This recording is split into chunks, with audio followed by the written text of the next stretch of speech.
At 4 a.m., the knock didn't sound urgent. That was what made it unsettling. Not loud, not desperate, just steady, controlled, like someone who had already decided to wait as long as it took. Lana Rhodes checked the clock twice, hoping it was wrong. It wasn't. The city outside her penthouse. Window was quiet in the way only early mornings could be, when even ambition slept. She had just returned an hour ago, heels discarded near the door, makeup half wiped, dress still creased from a night she wished she could erase. The date had been another mistake, another polished lie wrapped in charm that collapsed the moment she said no. She didn't expect anyone. She especially didn't expect him.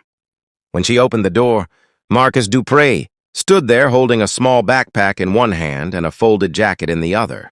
His hair was slightly damp, his expression apologetic before she even spoke. Behind him, a sleeping child rested against his shoulder, face tucked into the curve of his neck like that was the safest place in the world. "I'm sorry," Marcus said quietly. "I wouldn't be here if I had another option." Lana didn't answer right away. In the office, Marcus was invisible by design. He arrived early, left late, never spoke unless spoken to. A mid-level analyst with numbers so precise they saved departments millions. Yet his name was never mentioned in meetings. She had approved his overtime requests, more times than she could count, without ever looking him in the eye. Now he stood at her door at 4 a.m., asking for nothing but understanding. "My sitter didn't show," he continued, voice low so the child wouldn't wake. "Emergency at the hospital. I tried everyone else. You're the only number I had left." It took Lana a second to realize what he was really saying. He hadn't come to ask for help with work. He hadn't come to complain. He had come because he trusted her more than anyone else in his life, and that realization landed heavier than any accusation could have. She stepped aside without thinking. "Come in." The apartment felt too large for such a quiet moment.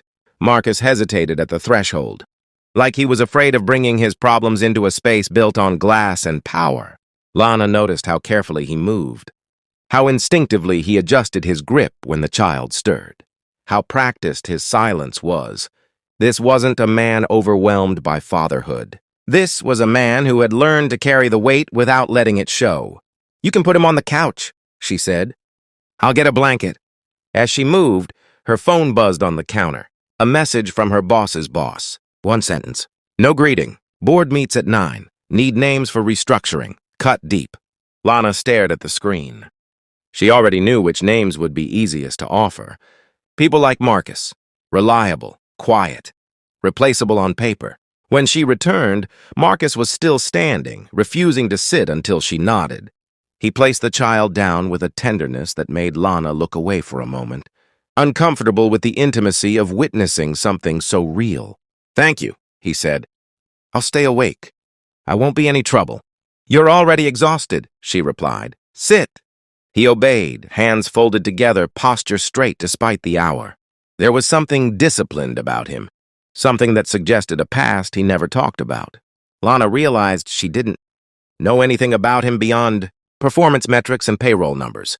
"I'll be out before morning," Marcus added. "I know this is inappropriate." She almost laughed. After the night she'd had, the word felt meaningless.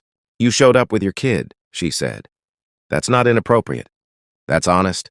The child shifted, eyes fluttering open. "Dad?" "I'm here," Marcus whispered instantly. "Go back to sleep."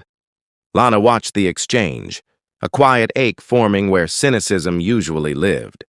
She had spent years believing strength meant control, that vulnerability was leverage others used against you. Yet here was a man who walked into the office every day carrying sleepless nights and responsibility, never asking for sympathy, never missing a deadline. Her phone buzzed again. Another message, pressure tightening. "You okay?" Marcus asked, noticing her expression. She considered lying. It was what executives did best. Instead, she surprised herself. "No," she said. "I had a bad night, and a worse morning coming." He nodded once, not prying.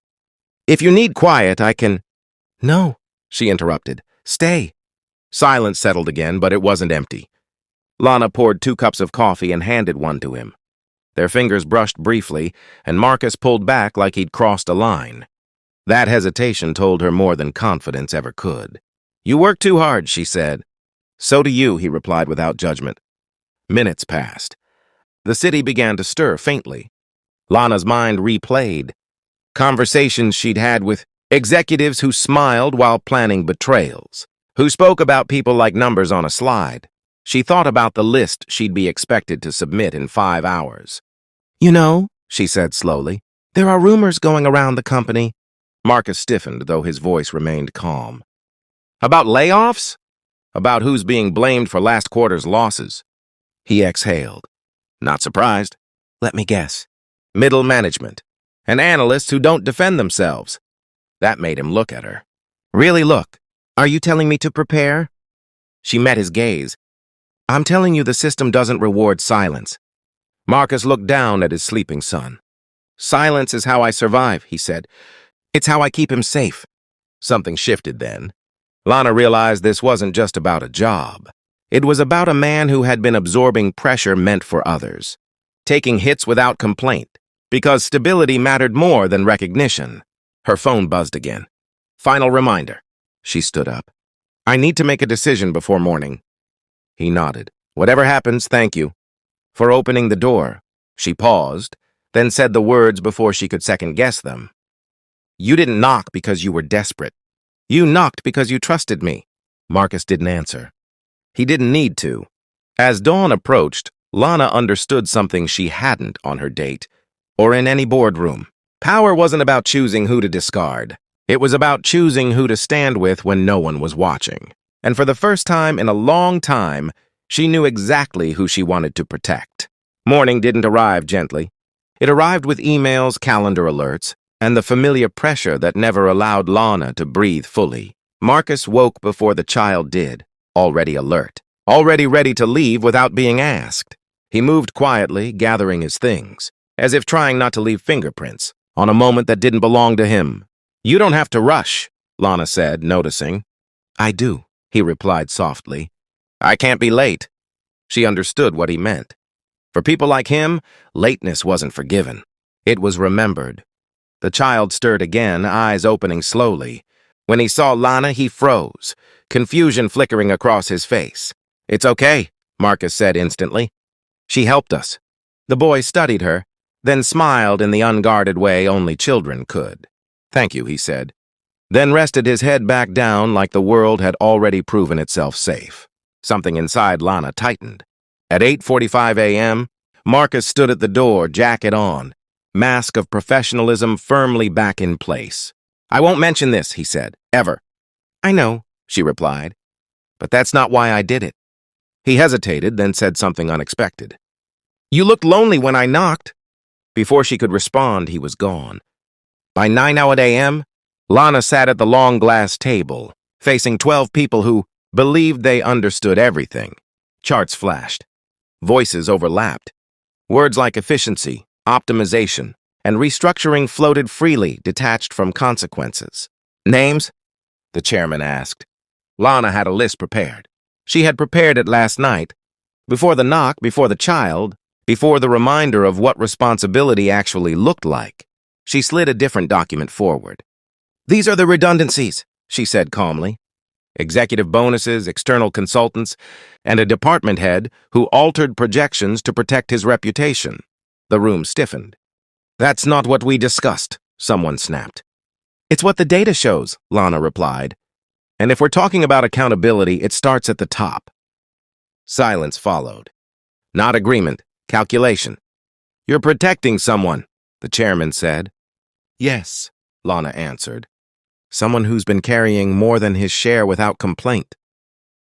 The meeting ended without resolution. That alone told her everything. By noon, the rumors had turned sharp. Whispers followed her through hallways. By evening, she was called into a private office and given the speech she'd delivered to others before. We're going in a different direction.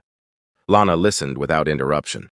When it was over, she stood, nodded, and walked out with her dignity intact and her career uncertain.